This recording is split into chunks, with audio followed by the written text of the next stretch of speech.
এসে যদি কেউ বলতে, রাসূলুল্লাহ আমি খুব অসুস্থ, রাসূল সাল্লাল্লাহু আলাইহি ওয়াসাল্লাম বলতেন, লা বাসা আলাইকা তুহুরুন ইনশাআল্লাহ। ইয়া রাসূলুল্লাহ আমি অসুস্থ, রাসূল সাল্লাল্লাহু আলাইহি ওয়াসাল্লাম বলতেন, আরে don't worry, it will cleanse up you from your sins if Allah wish. ইনশাআল্লাহ এতে তোমার যে গুনাহ টুনা আছে, পাপ আছে, এই পাপগুলোকে আল্লাহ তাআলা এই অসুস্থতা দিয়ে মোচন করে দিচ্ছেন। পড়েন সুবহানাল্লাহ।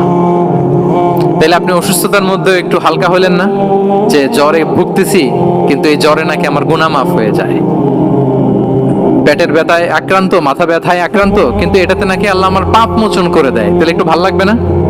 তাহলে দেখেন, একটা কঠিন পরিবেশকে রাসূল সাল্লাল্লাহু আলাইহি ওয়াসাল্লাম সহজ করতেন। অসুস্থ শুনলেই লা বাস তুহুরুন ইনশাআল্লাহ, আর কিছু হবে না, আল্লাহ তোমার গুনাহ মাফ করে দিচ্ছে।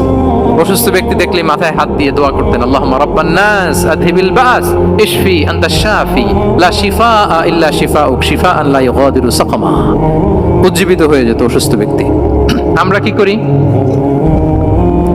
কি করি?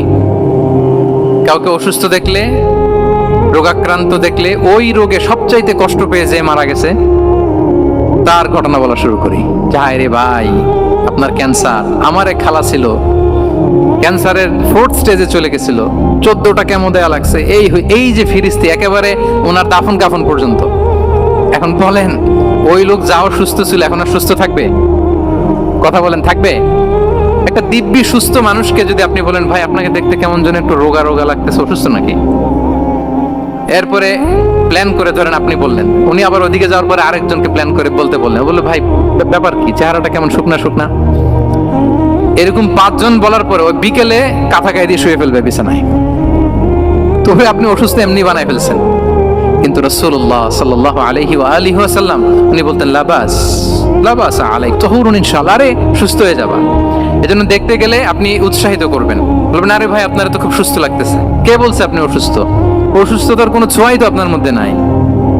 হ্যাঁ, you are looking very fine, চমৎকার লাগতেছে আপনার, কে বলছে? তো ভালো হয়ে যাচ্ছেন। এটা বললে উনি আশা পায়। আর আপনি যদি ওই রোগে সবচেয়ে কষ্ট পেয়ে যে মারা গেল, এই ঘটনা যদি ওনারে শোনান, উনি বাঁচবে বলেন? তাহলে আমরা মানুষকে উৎসাহিত করব, অপটিমিস্টিক হব, প্যাসিমিস্টিক হব না।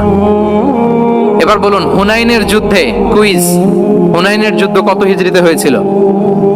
8ম। হ্যাঁ, মাত্র 2-4 জন বলতেছে। আমাদের এই যে হাসানা ফাউন্ডেশনের একটা সিরা অলিম্পিয়াড চলতেছে, এটাতে অংশগ্রহণ করতে হবে আপনাদের। আমরা প্রতিদিন একটা করে কুইজ জানান দিচ্ছি মানুষদেরকে, একেবারে সব মুখস্থ হয়ে যাবে ইনশাআল্লাহ। তাহলে 8ম হিজরিতে হাওয়াজিন বনু সাকিব গোত্রের বিশাল ব্যাটালিয়ন নিয়ে ওরা আসছে, এবং ওরা আসছে যে আমরা শুধু একা যাব না, আমাদের স্ত্রী, বাচ্চা কাচ্চা, আমাদের যার ঘরে যত সম্পদ আছে সব নিয়ে মরুভূমিতে যাব। এটা নিয়ে যাব কেন? সবার মধ্যে যেন ইন্সপিরেশন আসে, যে যদি